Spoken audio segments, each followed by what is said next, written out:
I don't define podcasting as a performance marketing effort. Like there's not a clear ROI. There's not a clear attribution story 9 times out of 10. Most of the time, you don't need hundreds of thousands of people listening to your stuff or having your content go viral. I do not have time to do a weekly show. And so we decided to do that.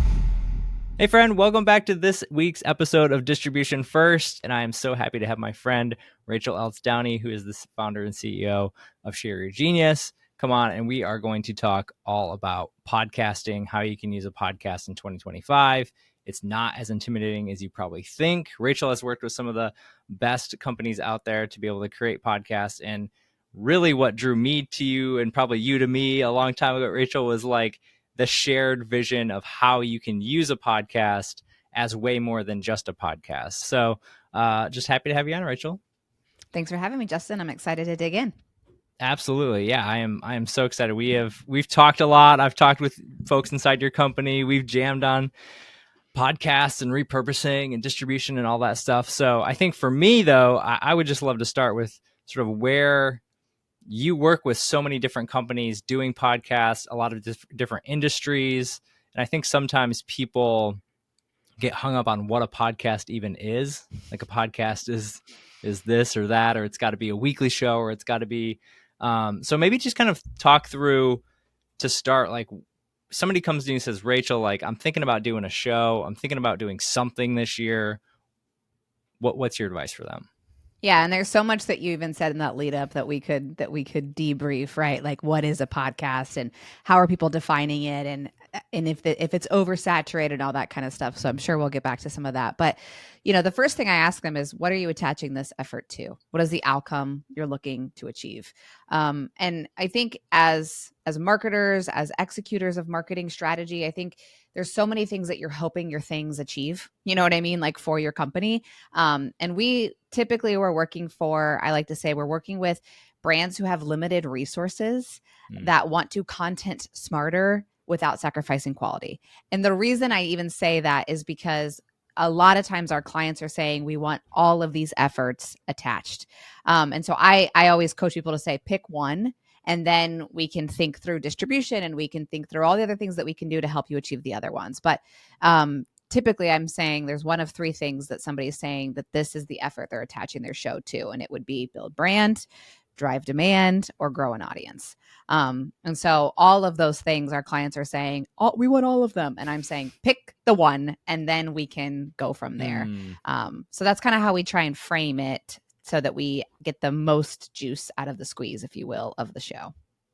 And what do you think? That's a great point as far as like focus and trying to plan, why am I even doing this show? I think sometimes that's the hardest thing. Like I know when I was at Metadata and we were building up Demand Gen U at the time, like Mark and I would talk a lot, and it was sort of like we weren't even doing the show to like drive downloads necessarily. Like we were doing the show because we knew the impact that we could have as far as just building the brand and driving demand around those things. Like that was the goal. Like how do we just drive demand? So I'm curious, like how do you think about those as different goals and different subsets? Because even as I'm just saying it, I'm like, I combined two of your goals right in one word. So like, how do you think about that? Well, so take your example right there with we weren't even focusing on downloads as part of the metric of success, if you will. I always think about downloads specifically as an indicator of performance. And so like you're looking at it, like if it's not going up and to the right, that's typically a sign that maybe something's not resonating or we're not distributing it effectively or whatever. But very specifically, if a client says this is a build brand effort, this is what we need it to do, then downloads is a bigger indicator of success than it is if somebody's saying I want to drive demand, which to me, drive demand equals pipeline. And so that's kind of how we start to put the pieces in place together. We're always going to be looking at the metrics of performance, which would be downloads, consumption, conversion, all of those things. But how you evaluate is based on the outcome. So that's like the shift that you would make. All of these things matter, which is, I think, the thing that we all struggle with as marketers and as, serving clients and things like that. But the thing that I try and do with our clients is like, we have to pick one primary objective because it allows us to simplify our conversation and anchor our decisions appropriately. And so that's kind of how we think about it. What is of the folks that you talk to, like what is there like a common, like a heavier weight toward one goal than the other, or one objective to the other? I mean, yeah. I mean, so think about the ICP of who we work with, which Mm-hmm. typically is small marketing teams. So like 3 to 5 people. So at the end of the day, brand is awesome. But if it's not generating revenue, if it's not generating sales, then it becomes the thing that people are potentially going to cut. That being said, this is where it's like this fun little Rubik's Cube.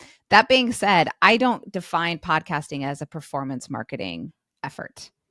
Like there's not a clear ROI. There's not a clear attribution story 9 times out of 10. But if it is a drive demand effort, we're going to be thinking about your show as part of a more personalized approach. How like is the content engaging with your tier 1, for example, accounts? Like that's kind of how we're evaluating the effort when a client is saying demand is the priority. Does that make sense? Or is that helpful? Yeah. Is a better question. Yeah. And it's funny you say that, because yeah, when you're on a small team and you're putting in all this effort and time and money and resource into something that isn't a direct driver of revenue, it can be very difficult. The struggle with marketing today, and I think business today, and maybe business of all time, but it definitely feels like it, the more that I've gotten involved in other people's businesses and trying to run my business too, is it is hard, right? Like even running this show, it's like, okay, it's a lot of work. It takes effort. I'm doing a lot of things. I got to find, it takes work. And I'm like, does it actually lead to anything? Is it actually helping anyone? Is it actually moving the needle? And then I came back after holiday and I got a video DM, and he'll definitely be listening to the show, so shout out. But he DM'd me and he was just like, I just need to tell you, like, I love your show. I'm thankful for you. I'm thankful for the content. You're like, and I'm like, oh, okay. Like, that's all worth it then, right? Like, Yeah. you're helping somebody get better. You're helping somebody. And I think for me doing these shows, it's more like I try to approach it from like a service based aspect of like, how can I serve the audience better? How can I serve more people at scale, help more people at scale? And I think if businesses thought about using content, using especially top of funnel content for those type of things, like it would serve them so much better. And understanding that we have different, even content, we have different pieces of content for different stages of the funnel or different reasons, right? Like we have bottom of funnel content, we have sales enablement content, we have all like FAQs, all of these things that are built around trying to help somebody move to that next path. That doesn't mean your podcast is that, though. Well, and I think the thing that you're touching on, if we just kind of see the forest above the trees a little bit, is like good content at its core is not about you, it's from you as a brand. And so it's like, what is it that I am gifting people by sharing my expertise, by sharing my insights? And you have different personas of how they're going to get that content out to the world. So like, for example, top of funnel content, to your point, might be more general, might be more broad, might be, less specific to a very specific thing that somebody's asking. But that being said, like, even if you have people in middle of the funnel, like that's even more service. Like they're asking very specifically about things, you know what I mean? They're very curious. And so it's like, that's why for me, when we think about podcasting, and again, kind of staying above the trees a little bit here, I'm bullish on brands using a podcast because you can use it for all the pieces that you want it to, right? Like people resonate with people first, and you have video and audio, and people can hear you, they can see you, they can understand you, they can feel you on a different level. And I think that's the thing where I'm just like, if your brand is not using video and audio, like you are missing the mark, because you are like, that is the only way to scale a personality, is to capture it and disseminate it and distribute it to your value off ad. You know what I mean? So I don't want to go too off the rails on that, but it is like at a high level at its core, it's like the reason that podcasting specifically is so powerful is because it is the people medium, and you can use video and audio in a way that's super compelling and creative. Yeah. And it's the thing about a podcast that's even different than a YouTube video in a lot of ways is YouTube. If you watch YouTube, that isn't like a podcast version of a Yeah. YouTube version of a podcast, like a traditional YouTube video, it's all built around dopamine, uh, and getting you to continue to watch. I mean, this is the name of the game in a lot of content ways. But where a podcast is so different is that the goal is almost relationship building, long term, over time, whether or not you even can sense that or not, right? Like I just think there's something different about listening to somebody for 30 minutes to an hour every single week or multiple times a week, and how they think and how they talk and and then you vote yes or no with your listens. Like the more you listen to them, the more you start to think and talk and act. It's funny how that works. But I think that's the powerful thing about creating this type of content is you could have 50 downloads a month, 100 downloads a month, but if you have 100 people downloading that a month, and that's like a relatively low number, right, for podcasts, but like if you had 100 people and you were just starting, and those people are dedicated and like that's 100 people. Like you would fill a room at a like if you had 100 people in a room and you just talked to them every week, your mind would be absolutely blown at the impact you could have on people. It is wild, and I think the race is what creates fear for people. Is they're like, well, this person has 1,000, or this person dropped this really Mm-hmm. cool clip, and blah blah blah, and it's like, should we keep doing our show about? And if you just like calm the noise for a second, and you go, who are you trying to talk to? Because you don't need to talk to everyone. You know what I mean? Like, Mm-hmm. and specifically, I'm putting this in the in the in the lens of like our typical client and things like that. But most of the time, you don't need hundreds of thousands of people listening to your stuff or having your content go viral or whatever. It's like you just need a few people who are paying attention to the few of the right people, paying Mm-hmm. attention to you, spending time with your brand, and then having some changed behavior so that ultimately your content is doing what you want it to do. And I think as a, I don't know if it's a society or whatever, because I don't want to speak that bold, but like we just get lost in the noise, and I think it creates chaos and fear. And it's like, should I be doing this? And if you simplify it, you're like, well, what are you doing it for? Who Mm-hmm. is it for? And it gets a little bit simpler when you do that.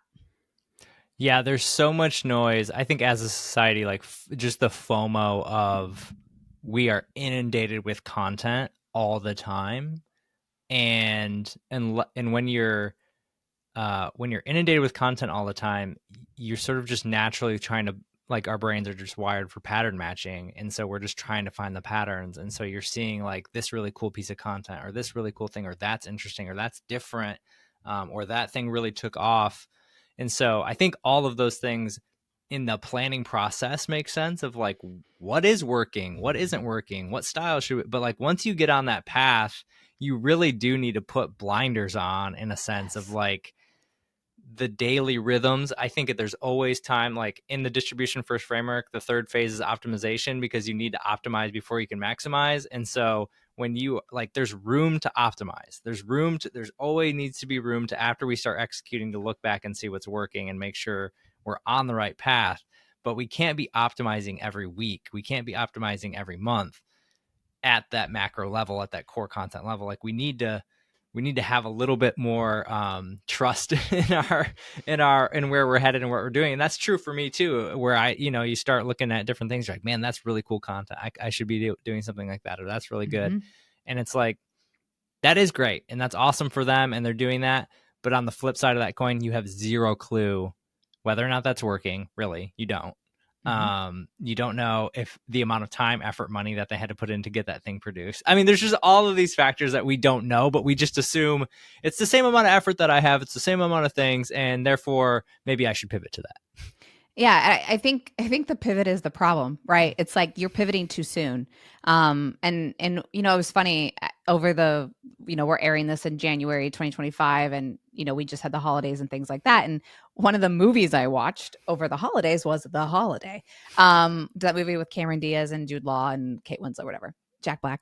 And there was like this little line in the movie that I'd never paid attention to before, and it's like resonated with me. And I forget the guy's name, but he's like an older gentleman and he was like a writer in Hollywood. And he was like, back when I was a writer for Hollywood, he was like, you would create, they would release like 9 movies a year. because it took time to create something good, take time to create something worth releasing. And he was reflecting on the fact that there were like 9 movies launching that day. And it was just this like juxtaposition. And it stood out to me because I was like, we are like, if you think about all the streaming platforms and all the content that's getting released, like it's happening so fast. And it makes you sit there and go, is any of this any good? Is it actually good? Is it all saying the same thing kind of?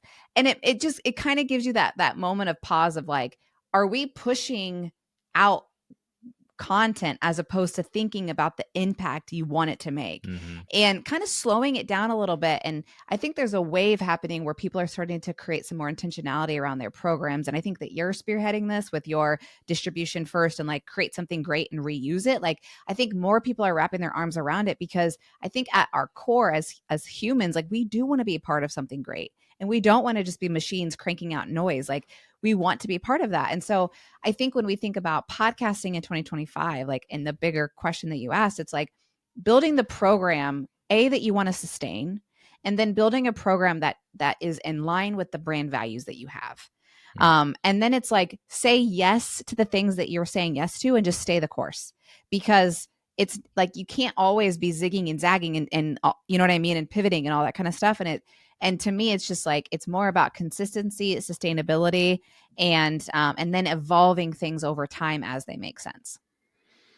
Yeah, I started relooking at some stuff for the podcast the other day, and it hit me that I started this almost exactly 2 years ago at this point, and I'm 2 episodes away from 100 episodes, which is just bananas. Like I can't even fathom that I'm like gonna hit 100 and they're not all like, some of them are like episodes I've been on. They're not all 100%, but like even so, like I have produced 100 episodes of this podcast, and I'm coming into this year more excited about how I'm going to think about the podcast and use it than I probably ever have been, and having conversations and using those conversations across my marketing. But I think the reason why this podcast is or isn't a success for me sometimes, and this is different for everybody's business, but I've just found like even internally, like the more I talk about these things, the better I get at I'm, I was watching some episodes that were like from 2 years ago. I was like, I had the idea, but it is rough. Like it's not great. And like now, like it's just evolved and it's gotten better. And then, oh my gosh, like in 2 years, if we're still doing this, if I'm doing this show, like it's just going to be even better, and maybe it adjusts. But, I think for me, part of that adjustment period was like, all right, now was the time for like optimization for me. Like I'm really I've done this for 2 years. How do I want the show to look in 2025? How do I want to adjust it? Do we still want to do weekly? Do we want to bi-weekly? Like what do we want to do? Like, because honestly, and we'll get into it when we talk about the waterfall, but like it was hilarious over break looking at the amount of clips I have just sitting around. Like unbelievable, like hundreds of clips and videos and content that's sitting around. And I do a decent job about getting that stuff out there across things, and I'm still barely scratching the surface. No, I think that's the truth of it's like, it's not, we don't have like a content problem in terms of quantity. I don't think that's the issue at all. And I think there's some truths that you said too. Like if we take a kind of another step back, and it's like, from an outcome perspective, I think there's some unintended consequences that come with creating a show from a positive perspective. And one of those unintended consequences or unintended outcomes is like, can I use this as a medium or a mechanism to sharpen my point of view? Can I use this as a mechanism to figure out my talk track? And so when you think about it like that, so let's say you have a founder and you're like, my founder is so charismatic.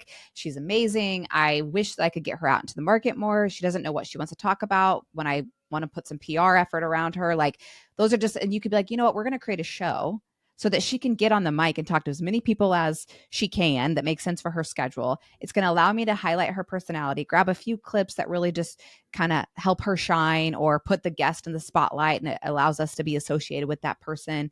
And on the other side of it, I'm going to be thinking through what's really coming out of her naturally to help shape her talk track, to help us shape like our point of view in the marketplace. Because I think people underestimate, not to jump too many hurdles here, but like I think people underestimate how long product market fit actually takes and how long it takes to shape a point of view that is unique and standalone and value add. And it's like you can use a show to exercise your thoughts to the point where you get to a spot where you're like, that's it. And maybe that's a show you don't keep running once you get there. You know what I mean? Then maybe you launch another show that is monthly and you see what I'm saying? Like you Mm-hmm. can use it as like your experiment ground. So I think there's a maturity curve when it comes to your shows or show too, that I think people sometimes underestimate or don't expect.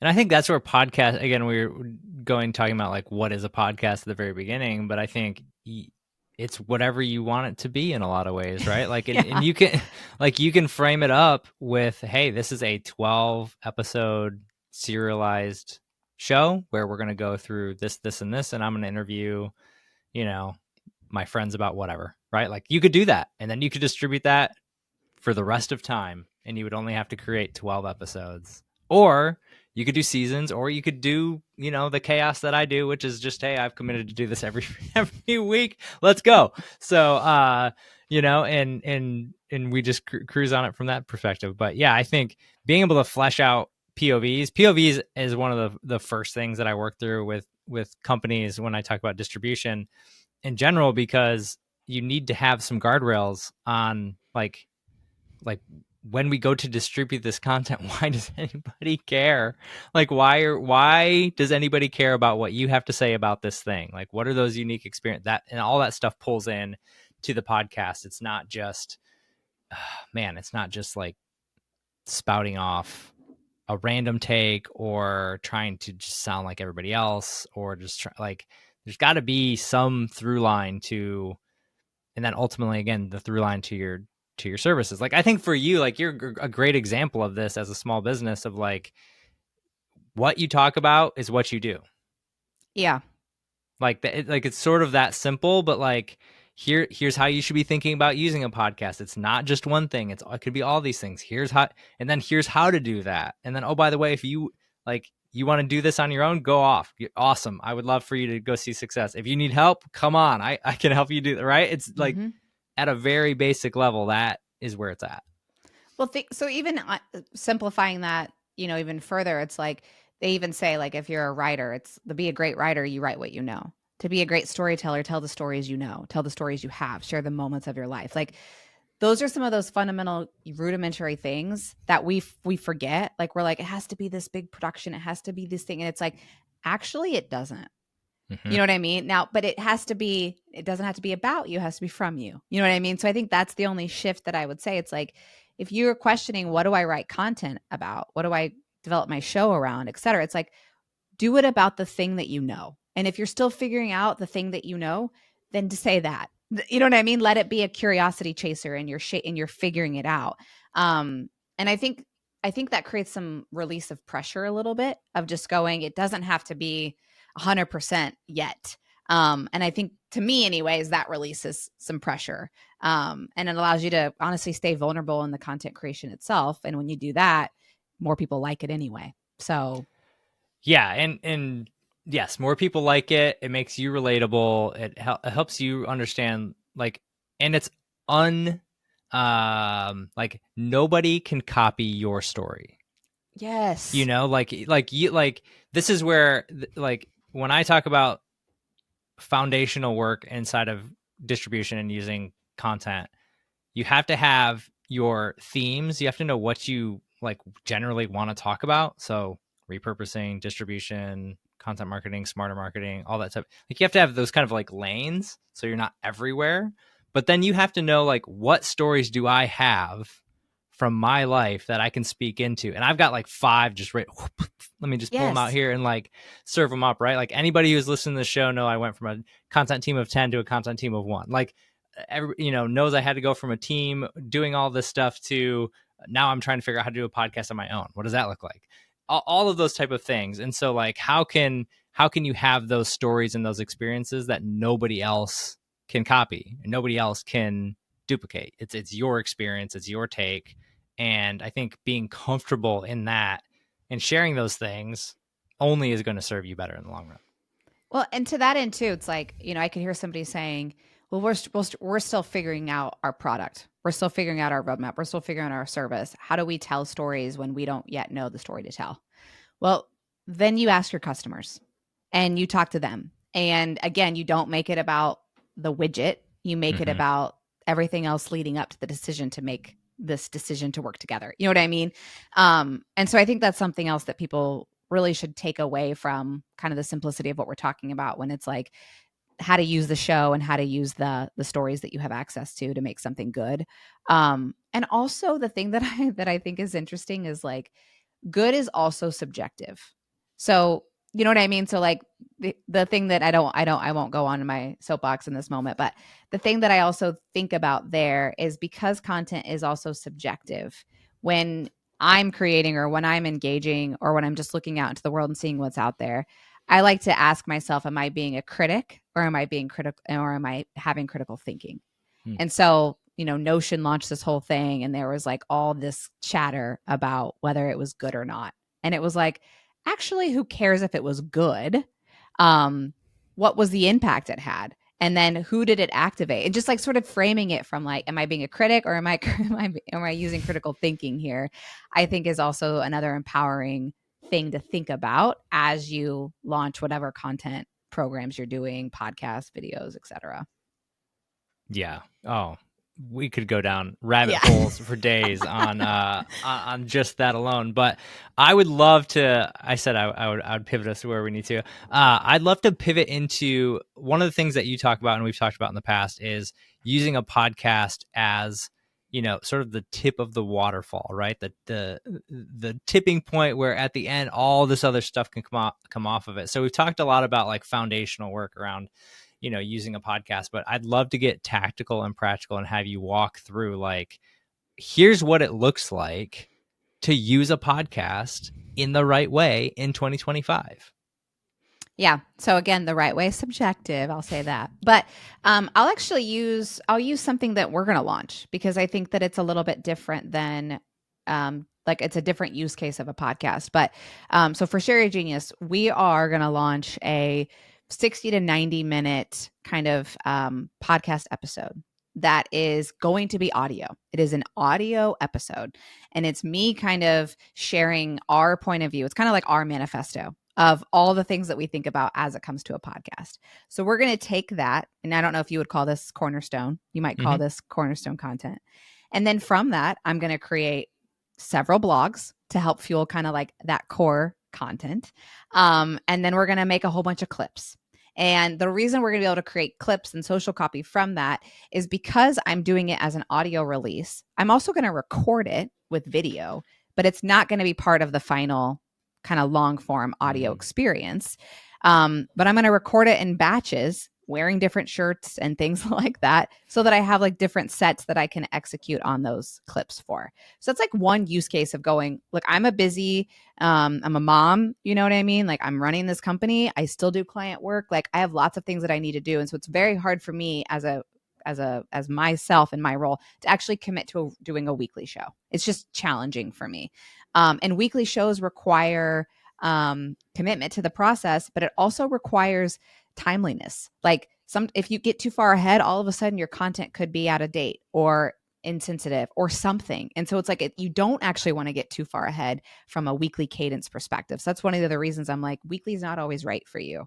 And so for me, I was like, we need to do a manifesto. We need to like tell our story. And so it's going to be part of our annual like planning, our annual kind of report of like the state of the state and the business that we're in.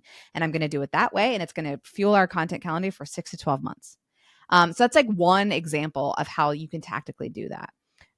The other ways to think about that is like what you were saying with content themes and stuff like that. So like you can actually develop a show that serves a specific theme, or you can develop shows that serve a specific theme and serve a specific persona, frankly. And you can literally say for this show, I don't care about downloads at all. I only want to create this show so that my team can create all the other content that they need.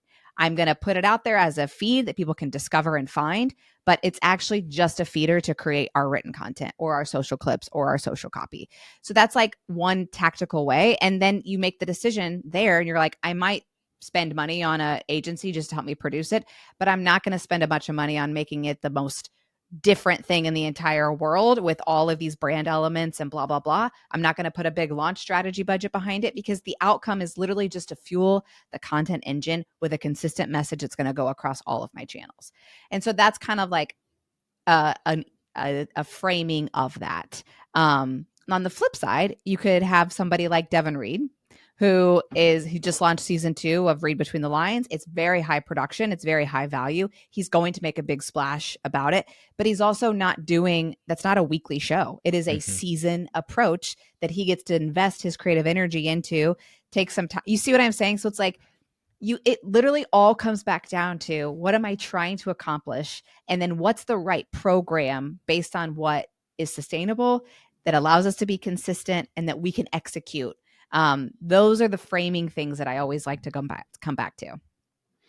Yeah, it's really funny because like the podcast side of it is really, it's just the long form audio Exactly. side of the house, right? And so I am so pumped. You didn't even tell me you were going to do this with the manifesto recording. Like, that is such gold to be able to pull from. And I think you're even like even the small things around, like, I'm going to change my shirt. I'm going to do, like, I might even change the camera. I'm going to do something, Yes. we're going to do something different to keep that fresh. And honestly, it's hilarious because this is one of the stories I have to go full circle, is like, we went to a trade show and set up, sent a bunch of people, sent a film crew, did all this stuff years ago at a company I was working for, and filmed all these interviews and came back. And then we're like, all right, what can we do?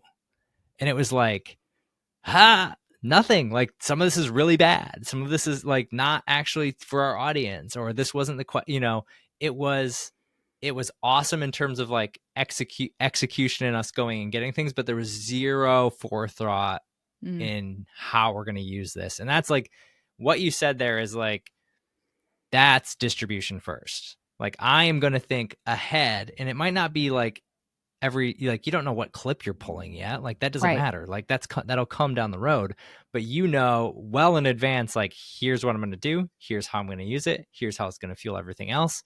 Here's like an outline for the potential blogs that we can even write off of this based on how I record this manifesto or this topic. Like, it's forethought into how you're going to be able to use those things. I do that with this podcast. It's like, all right, I'm going to start with the title. I'm going to figure out what is the angle we're going to go after. I'm going to reverse engineer the interview based on the title and what we can talk about. And then I'm going to be able to find the best clips and pull that out based on that. And it's just a micro version. You've got a more macro version. But that's exactly right. And I think the thing that I see people miss a lot is, they don't exactly know the larger outcome they're attaching it to. And then they don't know there's no intentionality around the program itself in terms of the content we're creating. And so one of the things that we try and work with our clients on is, we create what it's not like it's special, but it's just episode notes. And so every month when we do our production planning session with our clients, we're saying, hey, based on the content themes that you told us you have, where does this episode fit? Which theme, like, and then who's going to activate it based on the theme? Like, is it more for your CEO to activate? Is it more for, if you're doing content syndication programs, is this an opportunity for us to plug this episode into one of the niche newsletters that you're going to be using? Like, it's just almost like slowing down enough to think through that. And part of that is being realistic with your time and capacity, right? So like for me, I was like, I do not have time to do a weekly show. Like, because the ROI is not as quick as I need it to be for the size of business we are, right? It's just like getting real with your capacity. And so we decided to do this. But my whole point is, like, that part of understanding the intentionality it requires might allow you to dictate the production calendar you're willing to sustain. So you might say, actually, this should be a monthly show so that I can be really thoughtful about the theming and the guesting and whether or not we have a guest or not. Like, all of those things. And on the flip side, you could have a CEO who just wants to create a show and that it's weekly. And you go, okay, if you're saying yes to that, then we need this much intentionality around what we're doing. And you know what I mean? So you kind of just run as fast as you can. But I would highly recommend that you take the time to think through who you're having on, based on what they're out in the marketplace talking about and how that serves your content theme. Like you see, you're just making decisions based on those. Almost, I don't know if it's macro or micro at this point, but I guess it would be macro. You're making micro decisions based on the macro of what you're trying to serve. Mm-hmm. And that's where, like, for you, you've got this manifesto. These are your stories, your thoughts. This is your core POV. This is everything you've got. And what you're doing with it is you're now going to say, all right, I am going to put it out in all of these different formats. And that's where that waterfall then ends up working, because it's not only the content that comes off of that, it's the messages and the ideas that come off of that. And that really drives a lot of it. And from that, you will, as you execute over the next year, you're going to be able to see, when I put clips out on this topic, Exactly. that hits, that's interesting. People are more interested in that than this. I've been working with a company as their director of content since September, and we actually flipped it and with the CEO, and we said, we're going to start with shorts. Like, we're not even going to do a pot. Like, your time is super valuable. Like, I don't know if you have time. Like you said, I don't know if you have time to be able to do that. Real. But let's do shorts. You can start to hone your opinions in. You can start to hone in your thoughts and your ideas, and then we can get them out there. And then we can record. One of the things we've talked about is, like, let's record podcast episodes, but, like, let's do one, let's do two, and then let's execute. I would call this like a pilot. Like, let's execute a pilot and see, like, can we even function in a world where we want it? Like, can we do it once and then can we function in this world and then get the most out of it and use it properly and get the topics right? And it might take 2 or 3 for us to get there, but, like, yeah, like, you need to be able to do that, kind of walk before you run. And I think sometimes we get ahead of our skis a little bit when it's like, I'm going to create the next best marketing show. And it's like, that's not really how it happens. No. And I think the other thing people can think about is, from a tactical perspective, is batching. And one of the things that I did this past year, to your exact story of, let's start with shorts, is I blocked off I had my my content gal. She went out into the world and she figured out all the things that, our competitors were talking about, or the questions we get from our sales conversations, or the questions that are even our internal asks. She sent me a list of like 15 to 20 prompts. And she said, and I grabbed 3 different outfits and I put them in my cart. I mean, this is how scrappy as this stuff gets, right? Also recognizing what I'm naturally good at. I'm good at off the cuff. I'm actually better if I'm off the cuff. If I'm prepped, I suck. Like, I don't know why. But I call myself a one-hit wonder, and it's like, don't ask me to say it again because I don't know what I just said. But anyways, so I said, okay, we bought ourselves a little mic, little Rode Go Pro type vibe. I went out to my car and I recorded 15 to 20 videos based on the prompts, changed my clothes, walked around, whatever, did that one time. And she had enough for 3 months. And then because we're who we are, we turned that into an offering, and now we're selling that. But my whole point is, like, it's the intentionality of, like, go do this thing, you do it once and then just walk away and move on to the next thing you can do. And that little thing that we did, it generated like over 800,000 impressions. Like, it's like, it's just like, let's work smarter and not harder. Mm-hmm. Batching is huge. It's something that, like, I have to tell myself. It's something I have to tell companies and team members all the time, is like, you're just gonna be better if you can sit down and put the focus into it. I will go societal. Like, we can't focus. There's too many dings and dongs and messages and alerts and things I got to be checking. And so I think for us to be able to take that step back, the other super tactical thing that I would say, if we're batching, is, like, put it on your calendar if you can, on a day and time during the week where you can kind of be repeatable with it. So, like, if something's going out on like, when do you need to cut posts, and then get it on your calendar as if you can. Otherwise, when are you going to film those shorts, right? Like, because then otherwise it's just, well, I do need to film the shorts, and it's like, nope, Friday afternoon, it's pretty chill. I'm going to go for 2 hours. I'm going to film some shorts. And I'm done.